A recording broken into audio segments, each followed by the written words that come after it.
अब कहने को तो हेयर ट्रांसप्लांटेशन का रिजल्ट ऑलमोस्ट लाइफ टाइम रहता है, बट कुछ लोगों के तो सिर्फ 1 से 2 साल बाद ही 50% बाल झड़ जाते हैं। Hey guys, welcome back to this channel. कैसे हैं आप सभी? उम्मीद करता हूँ बहुत ही ज़्यादा बेटर होंगे। आज हम थोड़ा डिफरेंट टॉपिक के बारे में बात करने वाले हैं, जिसके बारे में काफ़ी कम बात करी जाती है। आप लोगों ने इंटरनेट पे काफ़ी ज़्यादा रिजल्ट देखे होंगे हेयर ट्रांसप्लांटेशन के, and I can assure you 98% result जो आपने देखे होंगे वो अच्छे ही देखे होंगे। ऑब्वियसली हर कोई एक अच्छी चीज़ ज़्यादा देखना पसंद करता है, इसीलिए आप लोग हेयर ट्रांसप्लांटेशन के अच्छे रिजल्ट ही देखते होंगे। इनफैक्ट उन रिजल्ट्स को देख के काफ़ी ज़्यादा मोटिवेट हो जाते होंगे हेयर ट्रांसप्लांटेशन को लेके। बट क्या आपको पता है कि हेयर ट्रांसप्लांटेशन का रिजल्ट जितना अच्छा दिखाया जाता है उतना खराब भी आ सकता है? क्या आपको पता है कि हेयर ट्रांसप्लांटेशन फेल भी होता है? और अगर आप अपना हेयर ट्रांसप्लांटेशन करवा लेते हो और किसी कारण, तब चाहे वो क्लिनिक की गलती हो या आपकी, आपका रिजल्ट नहीं आ पाता, तो क्या ऑप्शन अवेलेबल है? यही सब आज की वीडियो में हम डिस्कस करने वाले हैं कि अगर आपका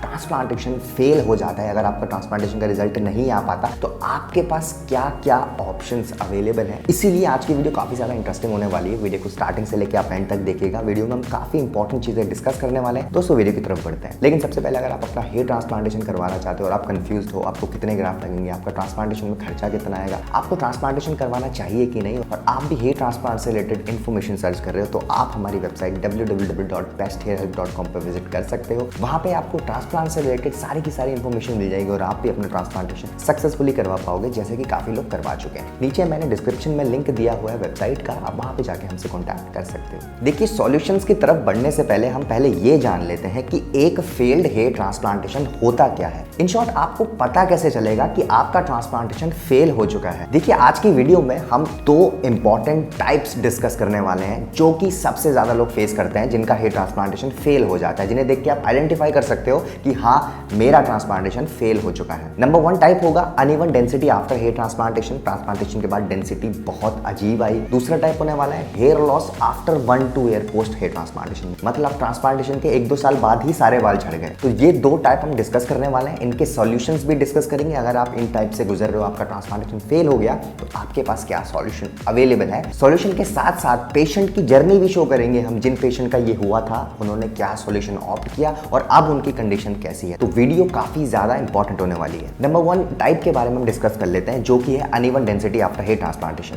अब बेसिकली होता क्या है, कुछ केसेस में ट्रांसप्लांटेशन तो हो जाता है, बहुत अच्छे से सर्जरी भी हो जाती है, पेशेंट का रिजल्ट भी आने लगता है, लेकिन ट्रांसप्लांटेशन के 4 से 6 महीने बाद 50% बाल तो ग्रो हो जाते हैं जो ट्रांसप्लांटेशन के टाइम लगाए गए थे, लेकिन 50% बाल ग्रो ही नहीं होते, मतलब वो जड़ से ही नहीं आते, और जो डेंसिटी है वो बहुत अनइवन लगने लगती है, बहुत खराब डेंसिटी लगने लगती है। अगर हम उस डेंसिटी को कंपेयर करें एग्जिस्टिंग हेयर से, तो साफ पता लग जाता है कि एक साइड तो बहुत अच्छे बाल है और एक साइड बहुत ही कम बाल दिखाई दे रहे हैं। वो बहुत ज्यादा वियर्ड लगने लगता है और ये एक निशानी है फेल्ड हेयर ट्रांसप्लांटेशन की। और अगर आप फोटोज में ध्यान दें तो ये कंडीशन कुछ ऐसे दिखने लगती है। आप देख सकते हैं पेशेंट का भी ट्रांसप्लांटेशन फेल हो गया था पहला, जब इन्होंने कॉन्टैक्ट किया तो ये ऑलरेडी पहला ट्रांसप्लांटेशन कहीं और से करवा चुके थे। इनके 50% बाल तो ग्रो हो गए थे, लेकिन 50% आप देख सकते हैं फोटोज में ग्रो ही नहीं हुए और डेंसिटी काफी ज्यादा अनइवन लग रही है, बहुत वियर्ड लुक दिखने लगता है। अब बेसिकली ये 2 रीजंस की वजह से होता है जो अनइवन डेंसिटी। नंबर 1 रीजन, या तो आपके आधे ग्राफ्ट्स डैमेज हो गए हों ड्यूरिंग हेयर ट्रांसप्लांटेशन, मतलब 50% जो आपके ग्राफ्ट पीछे से एक्सट्रैक्ट करके निकाले गए थे वो during the implantation he damage हो गए हो, या फिर जो सर्वाइवल रेट है वो बहुत कम हो गया हो, तो वो बाल इम्प्लांट तो हो जाते हैं लेकिन वो ग्रो ही नहीं कर पाते। जितने बाल अच्छे से ट्रांसप्लांट हुए थे, जो डैमेज नहीं हुए थे,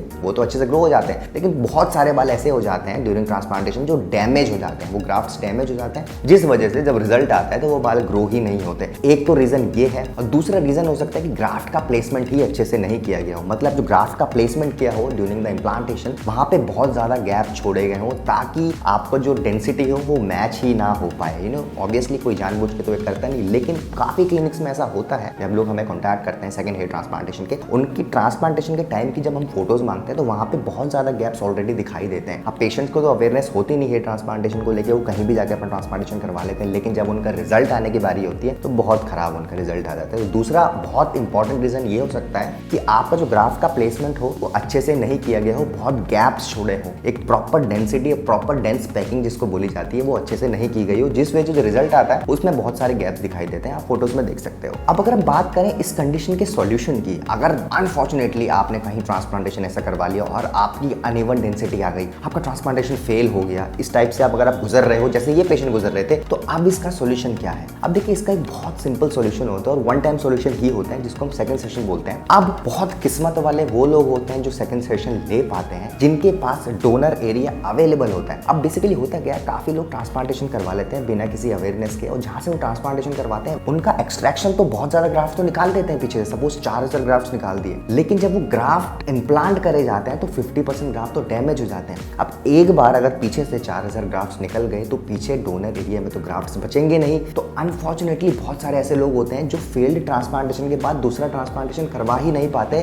जस्ट बिकॉज उनका डोनर एरिया ओवर हार्वेस्ट हो जाता है। तो इस केस में बहुत ज्यादा डिफिकल्ट हो जाता है इस सर्जरी को रिपेयर करना, इस फेलियर ट्रांसप्लांटेशन को रिपेयर करना बहुत ज्यादा डिफिकल्ट हो जाता है। आपके अदर पार्ट से ग्राफ्ट्स को एक्सट्रैक्ट किया जाता है, बॉडी हेयर्स निकाले जाते हैं, पीएट का इस्तेमाल किया जाता है, लेकिन अगर आपका डोनर एरिया ओवर हार्वेस्ट नहीं किया गया हो तो आपकी एक रिपेयर सर्जरी हो जाती है जिसको हम सेकंड सेशन बोलते हैं। वो बहुत इंपॉर्टेंट एक फैक्टर होता है आपके ट्रांसप्लांटेशन के रिजल्ट का, क्योंकि अगर आप एक बार ट्रांसप्लांटेशन करवा लेते हो खराब तो आपको दूसरी बार क्लिनिक को वाइसली चूज करना है। अब ये पेशेंट झारखंड से थे, इन्होंने अपना ट्रांसप्लांटेशन कहीं करवाया था, फाइनली इन्होंने अपना ट्रांसप्लांटेशन एक अच्छे क्लिनिक से करवाया झारखंड में। आप देख सकते हैं सेकंड टाइम इनके बहुत अच्छे से ट्रांसप्लांटेशन हुआ है, बहुत अच्छे से डेंस पैकिंग करी गई है। इस बार इनके सेफ जोन से बाल को निकाला गया था और जो ग्राफ्ट का प्लेसमेंट हुआ था वो बहुत अच्छी तरीके से हुआ था। आप फोटोज में देख सकते हैं बहुत अच्छे तरीके से ग्राफ्ट का प्लेसमेंट हुआ है, हेयरलाइन डिजाइनिंग बहुत अच्छे से करी गई है। और अगर हम बात करें सेकंड सेशन के बाद के रिजल्ट की, अगर रिपेयर केस की बात करें